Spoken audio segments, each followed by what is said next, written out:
President Trump does have a nuclear button on his desk, but it is just for Steve Bannon. And I have many, many thoughts on this. Many a thought. Plus, Oregonians apparently don't know how to pump gas, which is a weird thing I didn't know. But we'll talk about all of these things. So many emotions, so many things to talk about. I'm Ben Shapiro. This is The Ben Shapiro Show.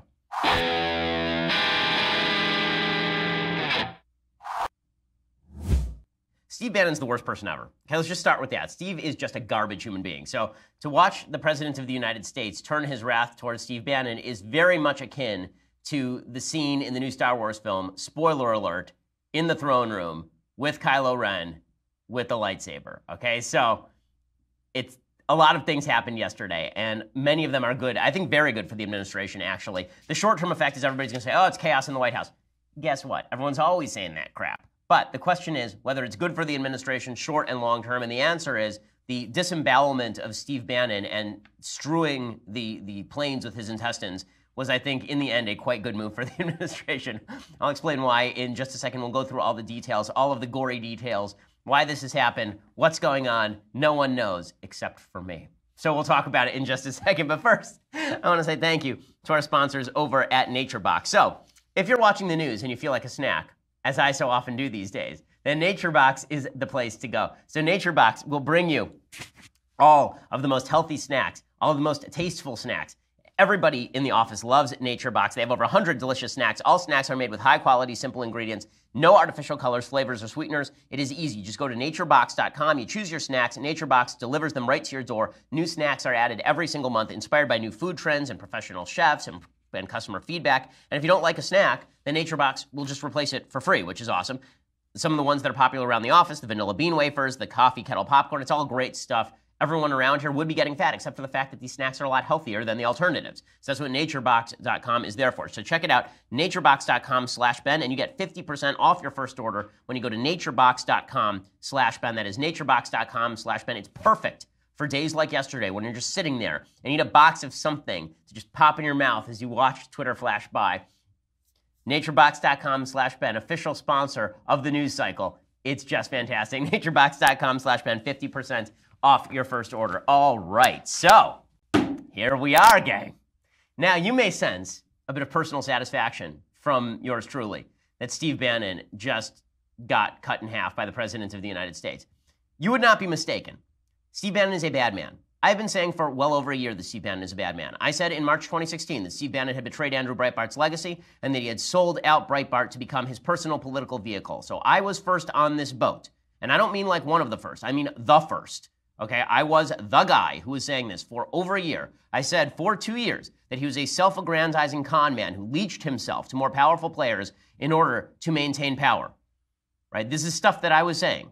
Okay, and I was eminently correct. And the president now agrees. So I'm glad that the President of the United States has come to the truest, most proper conclusion he has ever come to in history ever.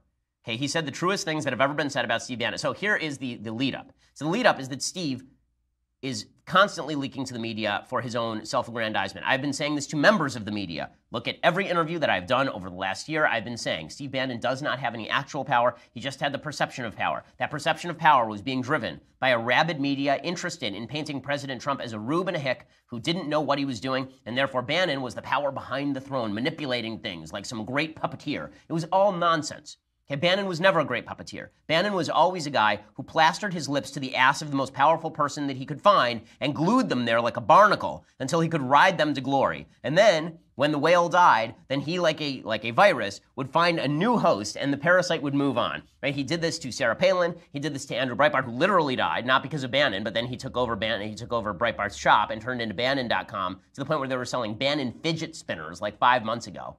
Okay, we were trying to get some yesterday here at the office, but unfortunately, they are all out of stock.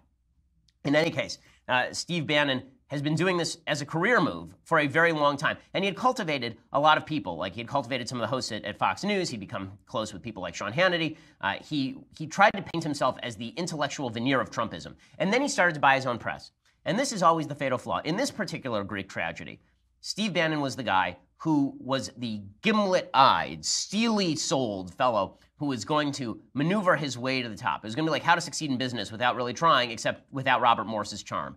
And he was going to simply ride that wave all the way to power The problem is Steve began to believe his own press. He began to believe that he was the philosopher, right? He was the brain of the Trump administration. Trump was the balls in the heart, and Steve Bannon was the brain. He was the guy who was really driving all of the activity. And he tried to make the media believe this, right? He would go into the White House, and he would have his whiteboard behind him with all of the promises. I'm the guy who sits here for 20 hours a day trying to get things done. Within 3 months, he'd been marginalized. Like, very quickly, he'd been marginalized. So he put himself basically on the cover of Time magazine, and that was step number one. And Steve started to believe, because he would go to these rallies and people would cheer for him because they saw him as a proxy for Trump. Instead, he started to believe that people actually cared about Steve Bannon. No one ever cared about Steve Bannon. Right? People cared about Sarah Palin. She built herself a movement. People cared about Andrew Breitbart, who's a legitimately good human being whose legacy has been betrayed and spit upon by a subversive, disgusting con man. I knew Andrew. I was close to Andrew. I was friends with Andrew for virtually all of my adult life. I mean, literally, I met him when I was 17 years old, and I worked closely with him until his death. Okay, Steve Bannon took his legacy and pissed all over it for Steve Bannon's own personal aggrandizement. Okay, these are people who actually built something. Steve Bannon has never built a damn thing in his entire life. He did not build the Trump campaign. He was not even part of the Trump campaign except for Mercer money. The reason that Steve Bannon was on the campaign is because the Mercers went to Donald Trump and they said, we want to put money into your campaign. Why don't you take a couple people we're close with, Steve Bannon and Kellyanne Conway. That's how they both got on the Trump campaign. This is obvious and publicly available information. Okay, Bannon was not the great manipulator. He was not the great genius. He has a good gift for getting in good with people, right? This is what he does. What he does, he goes to more powerful people and he says, I can make you even more powerful. Just follow you. Be you. Let Trump be Trump. Let Palin be Palin. Let Breitbart be Breitbart. This was his shtick. But then something happened to Steve. That's a good shtick. It's a good shtick as far as it goes. But then I think something happened to Steve. And what happened to Steve is Steve began to buy his own press. Never buy your own press, particularly when the press is being created by the leaks that you are supplying to the press. So Steve began with this wishful thinking that he was this very powerful player. He would go to the press. He would leak all this information to the press, making him seem like a powerful player, and then he'd start to believe what he read in the press that he had leaked to the press, that he was a very powerful player. And this made him think, I am the new face of Trumpism, right? I'm not, there is Trump and then there's Trumpism. Trumpism is nationalist populism. It's this grand philosophy of a government that is going to stand up for blue-collar working Americans through tariffs and infrastructure plans and higher taxes on the rich. It'll be a merger between Bernie Sanders' domestic policy with regard to taxing the rich for the benefit of the Rust Belt workers, and it'll be a combination of that with Pat Buchanan-esque isolationism on foreign policy in some areas, right? This kind of hard-nosed realism. Okay, that was Bannon's take, and Bannon thought that he could do it. Bannon thought that he was going to take Trumpism away from Trump, and once you start thinking that you are going to take the movement away from the man, you are done, because there is no Trumpist movement outside of Trump. There isn't.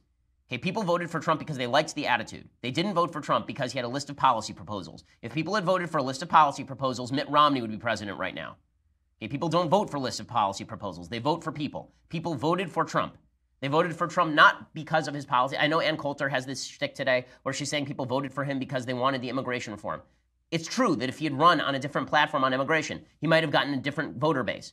But to suggest that if Donald Trump moved to the left on immigration, his entire base would desert him, that they are all ideologically driven, is just not the case. It's just not the case. People voted for Trump for two reasons. He wasn't Hillary Clinton, and he had this feel of aggression, right? And people wanted the feel of aggression. It was much more about Trump than it was about any sort of cohesive political philosophy. So Steve tried to build a false cohesive political philosophy around Trump. But even Steve didn't believe that. See, this is the thing. Steve didn't even believe that. What Steve believed is that he was powerful enough to dupe people into believing that he had a political philosophy, and then he was building a movement around that.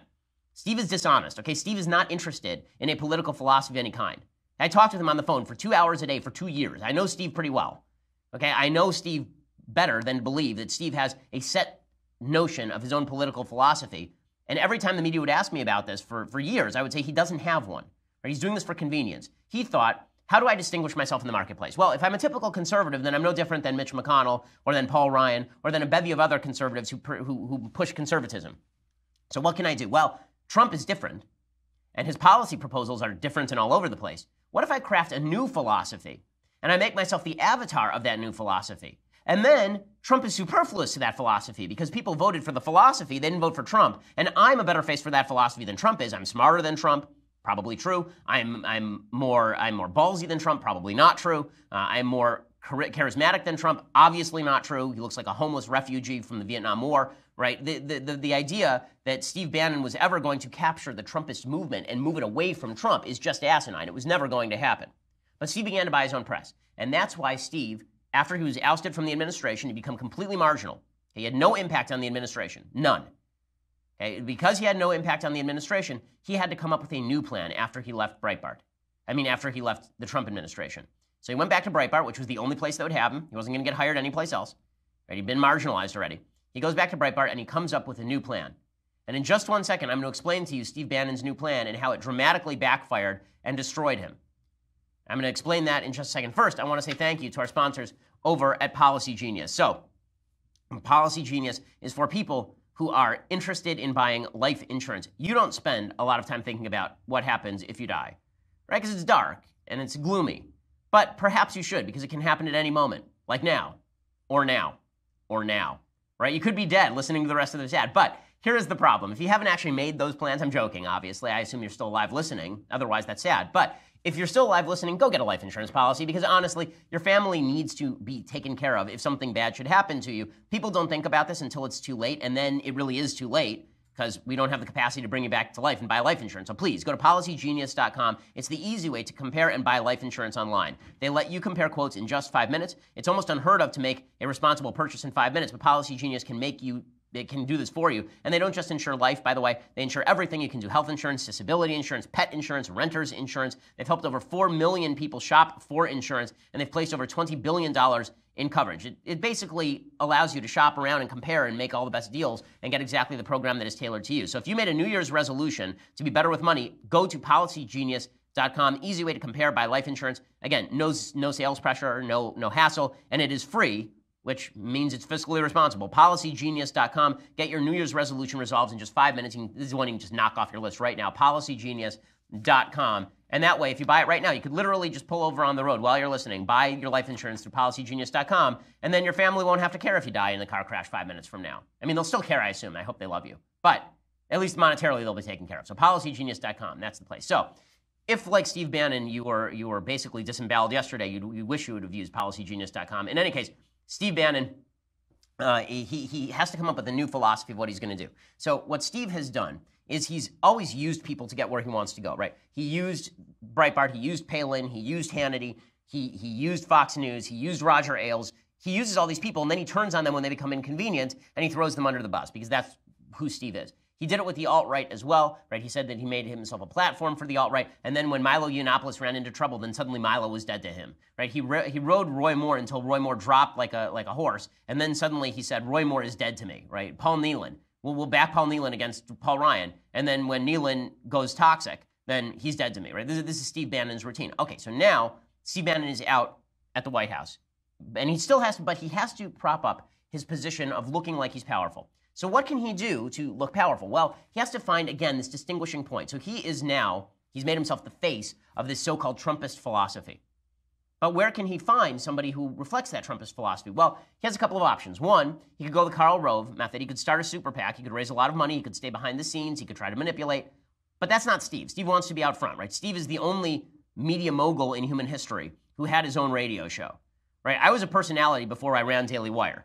Okay, Steve Bannon was nothing until he was associated with Breitbart, but he was the guy who was doing Breitbart News Radio. Right? It just demonstrates what Steve's sort of idea of himself is, which is he wants to be a public figure. He wants his face to be on things. He likes the President Bannon shtick. So he wants to be a public figure. So he can't do Karl Rove and just fund things from behind the scenes and build a movement, which is what you would actually do if you wanted to build a movement. Instead, he has to do something different. And what he has to do is he has to find candidates who will allow him to go on stage and be the biggest guy there. Right? He has to go find a place where he is different than Mitch McConnell and the quote-unquote establishment, and he has to try and channel Tea Party anger against the establishment into support for the Bannon philosophy movement, right, to the Bannon movement. So he's going to try and turn the Tea Party to the Bannon Party. That's going to be his plan. And the person he chooses to do this, because Bannon is not a particularly bright political operator, is Roy Moore. He says, I'm going to make Roy Moore in Alabama my man. So first, he tries to support Mo Brooks in Alabama, which is the correct move. Then, when Mo Brooks loses, he says, I'm going to support Roy Moore over Luther Strange in the runoff, despite all of Roy Moore's toxicity. I'm going to support, and in part because of Roy Moore's toxicity, because Roy Moore's the kind of guy who'll say anything. He's much more of a Trumpy figure than Luther Strange. He'll say anything that he wants to say. He'll stand up to anyone. He's a tough, rough son of a, right, that's the shtick. And so he's going to support Roy Moore, especially because Mitch McConnell's supporting Luther Strange. And then Trump comes down on Luther Strange's side, and Bannon says, well, it doesn't matter. I'm more of a representative in some ways convenient. I'm more of a representative of Trumpism / Bannonism than Trump is. Trump is a figure, but I'm a philosopher. If Trump really were a philosopher, he'd support Roy Moore. But there's only one problem. Roy Moore is a horrible candidate. Such a horrible candidate that Roy Moore goes on to lose for the first time in 30 years a Republican seat in Alabama because of allegations of child molestation. And Steve is so deep down this hole now, he can't pull out. Steve is so deep down this hole that he takes Breitbart, a publication he had always used as his personal baton to wield against his enemies. He takes Breitbart and he uses it as a baton to wield against the alleged victims of molestation for Roy Moore. He has Alex Marlow, a guy I know well and a guy with whom I was once close friends. He takes Alex and Alex goes out and says openly that he believes the accusers against Roy Moore, but then they deploy reporters down to Alabama to try to discredit the accusers against Roy Moore and get Roy Moore elected senator, supposedly in an attempt to defend Trump or something, which makes no sense since Trump was not even supporting Roy Moore in that primary. Okay, and then Bannon, to make matters worse, convinces Trump to jump in last minute to support Roy Moore, humiliating the president, humiliating Bannon, and humiliating the Republican Party as Roy Moore goes down in absolute flames, as morally he should have, considering the allegations against him. So all of that said, now Bannon is in a real pickle.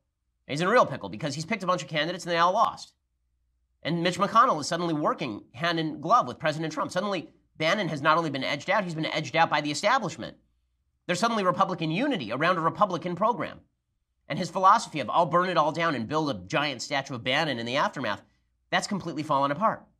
Right? There's nothing he can do because Mitch McConnell did not back Roy Moore in Alabama. Mitch McConnell, the Senate Conservatives Fund, did not back Roy Moore in Alabama. The National Republican Senatorial Committee did not involve itself in that race. So Mitch McConnell was not the guy who convinced Trump to go all in for a credibly alleged child molester. And then Mitch McConnell passes tax reform. Right? They should get a major, the only big win, the only big legislative win of Trump's administration comes after Steve Bannon leaves and comes in direct contravention to Steve Bannon's own tax reform plan, which would have involved raising taxes on wealthy people, which this bill did not do. So Bannon's on the ropes. So now what can Bannon do? And it gets worse.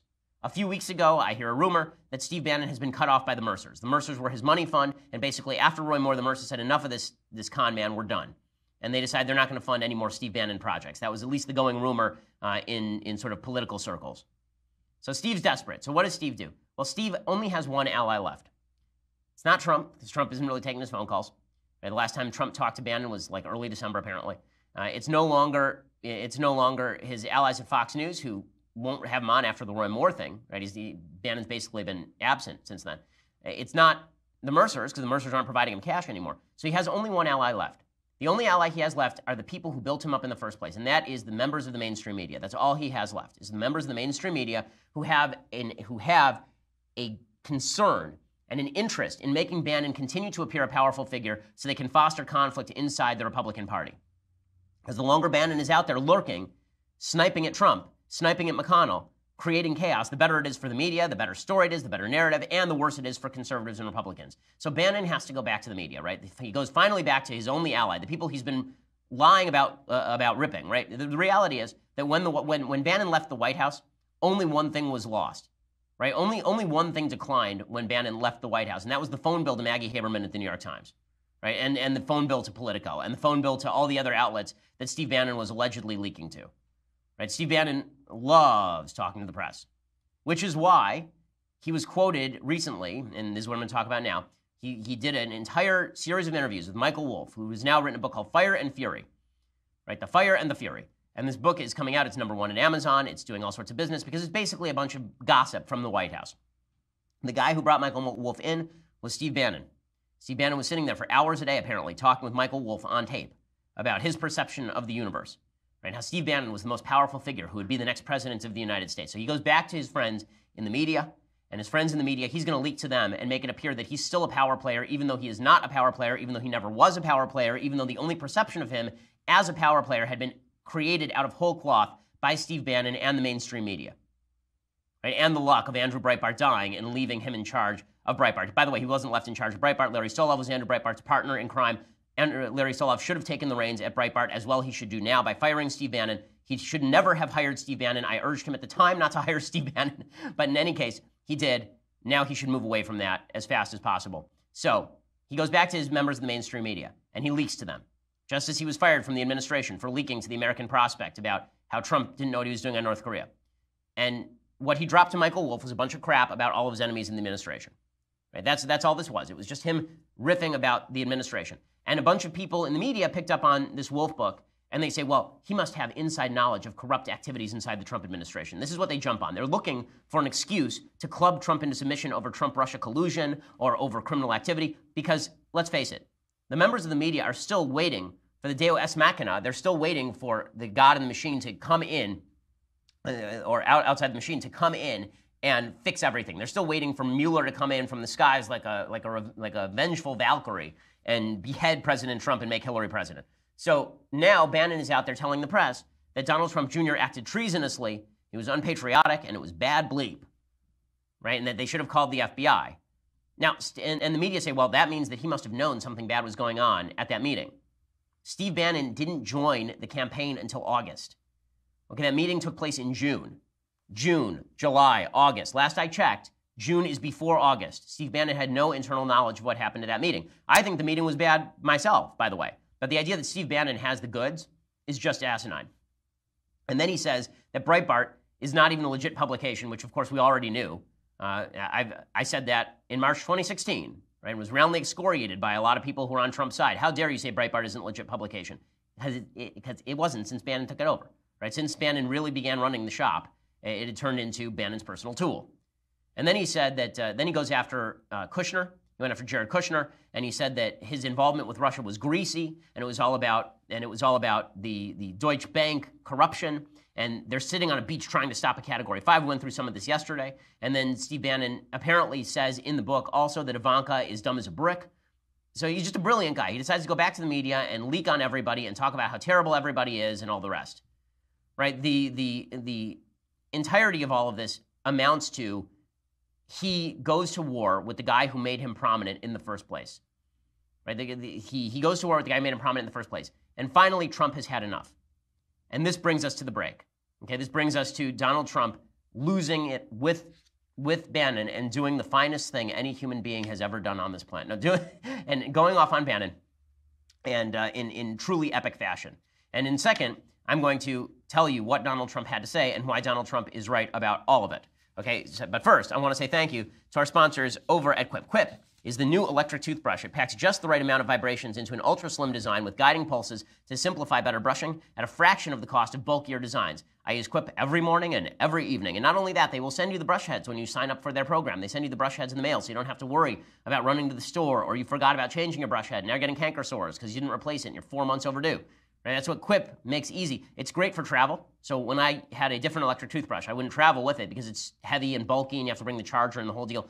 Quip is basically the size of a normal toothbrush, and yet it's electric. It's just fantastic. It starts at $25, and right now, when you go to getquip.com/Shapiro, you get your first refill pack free with a Quip electric toothbrush.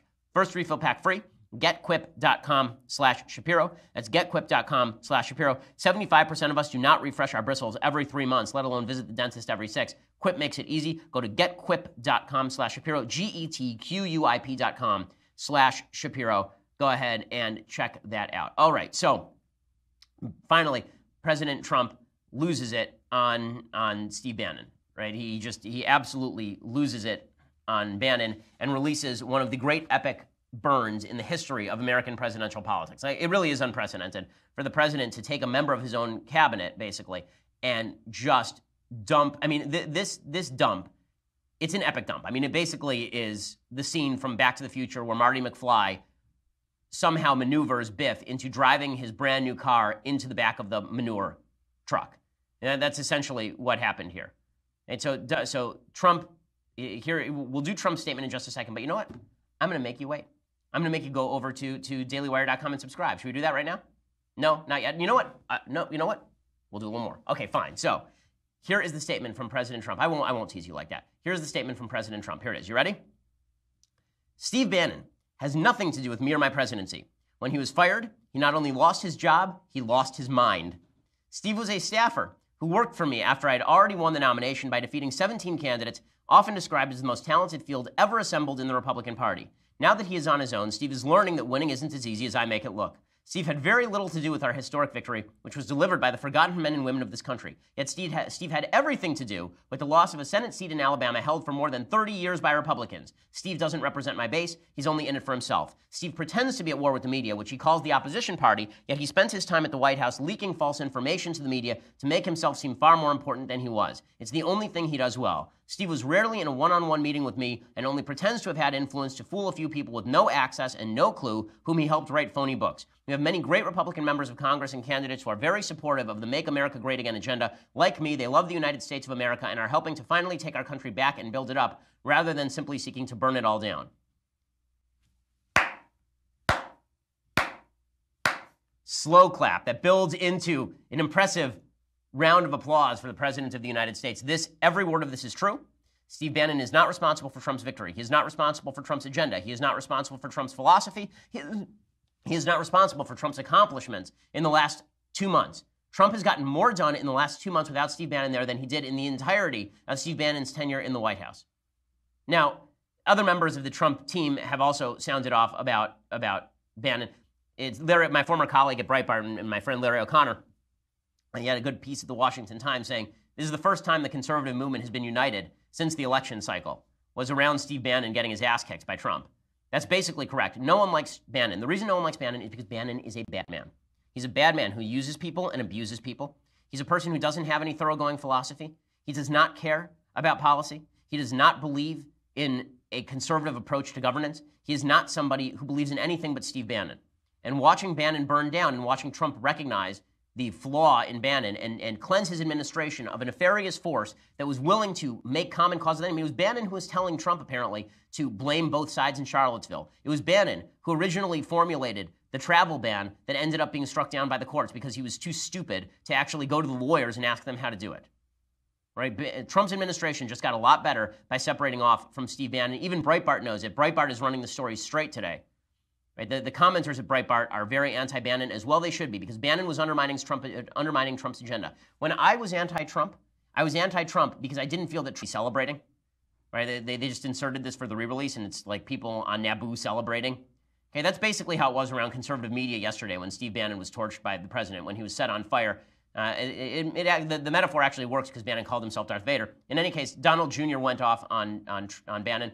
And he's exactly right. He says, Steve had the honor of working in the White House and serving the country. Unfortunately, he squandered that privilege and turned that opportunity into a nightmare of backstabbing, harassing, leaking, and lying and undermining the president. Steve is not a strategist. He is an opportunist. Amen. And Mitch McConnell, who is the guy who got Trump not only Justice Gorsuch, but also the tax cut. I love the troll. The troll is strong in this one. I had tweeted out myself that this would be Mitch McConnell's reaction. So apparently, Team Mitch basically picked up on it. Here is what Mitch McConnell tweeted out in the aftermath of Trump's statement about Bannon.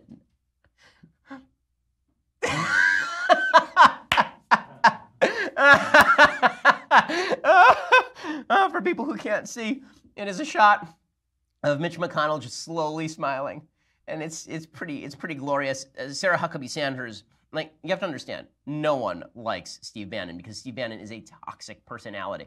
I know many people who work in the White House. There was not a note of disapproval about anything that happened yesterday. Sarah Huckabee Sanders, here's what she had to say about President Trump's statement. I mean, all I can say about the statement, honestly, it's so brutal that it was for the first time Rosie O'Donnell realized that Trump was going easy on her after reading that statement about Steve Bannon. I mean, Trump basically went full Zoolander gas fight on Bannon. He basically took a tank of gas and threw it all over Bannon and then lit a match, and just real men walk away from explosions. Here's Sarah Huckabee Sanders explaining there ain't that much to talk about here. I mean, the statement pretty much speaks for itself. Does he feel betrayed by Steve Bannon? Does he regret hiring him?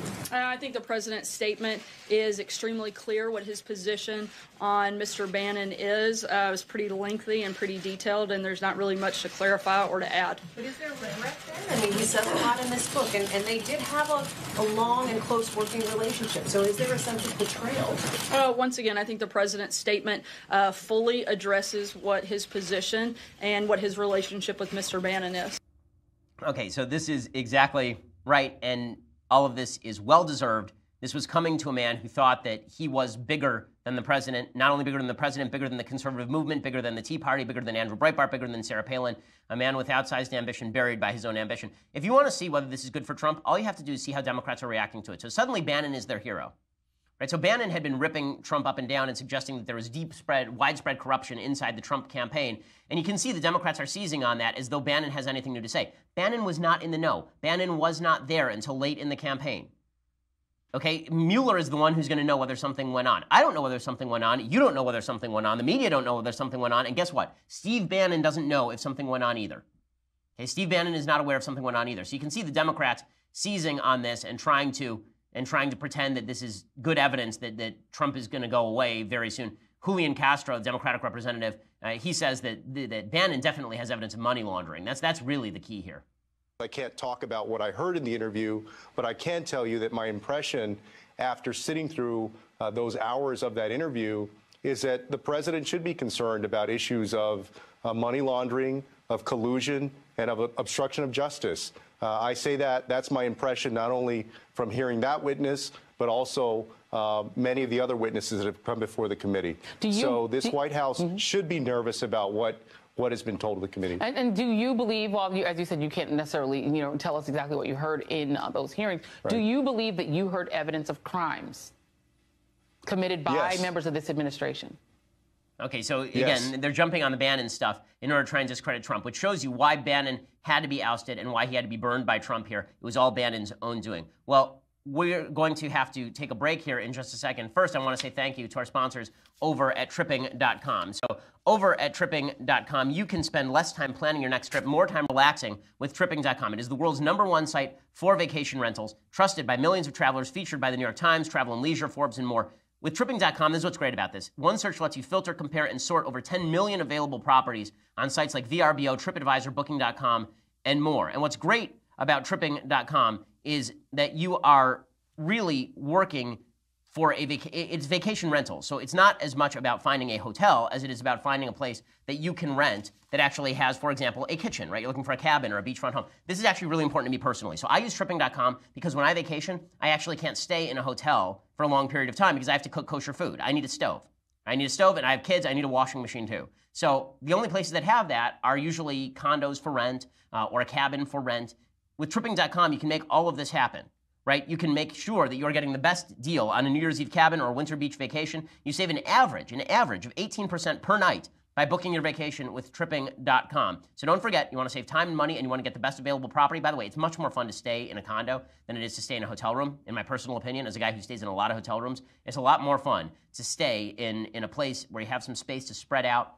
Try it. You won't want to go back once you've actually worked with tripping.com. Go to tripping.com/Shapiro today. Go to tripping.com/Shapiro. That's tripping.com/Shapiro. Use the /Shapiro so they know that we sent you. And it will allow you to save, again, an average of 18% per night by booking your vacation with our friends over at tripping.com. So in just a second, I'm going to explain the conservative fallout, because what you'll see is there's a split a little bit in the conservative movement over all of this. But first, we're going to have to say goodbye to you on Facebook and YouTube. So if you're watching right now, Facebook Live or YouTube, then what you should do is you should go over and subscribe. For $9.99 a month, you can get the rest of this show live. Where else are you going to get great, fantastic inside information, inside baseball content like this? The answer is nowhere. We make your life better. Pay us. Okay, that's basically the pitch. So $9.99 a month, and you get a subscription to dailywire.com. That means you get the rest of this show live, Andrew Klavan's show live, Michael Knowles' show live. You get my mailbag, which we are going to be doing. What day is it? It's Thursday already. So we're going to be doing that on Friday. We're doing that tomorrow. So you actually get to ask your questions live to me, and I will answer them and make your life that much better, which is to say immeasurably. So $9.99 a month gives you all that. Plus, if you get the annual subscription, you get all of those things. Plus, you also get this, the very greatest in all beverage vessels, the Leftist Tears hot or cold beverage vessel. This thing's magnificent. I mean, look at this. Watch. I'm tired. I'm worn down. Not anymore, gang. I just sipped from the Leftist Tears hot or cold beverage vessel. You get that for the annual subscription, the replenishing and life-affirming beverage vessel, the Leftist Tears hot or cold tumbler. So you go check that out. You get that with the annual subscription. If you just want to listen later, YouTube, please subscribe. We have lots of new videos coming out all the time. You can go to SoundCloud, iTunes, any of the places that play podcasts and check it out. We are the largest, fastest growing conservative podcast in the nation.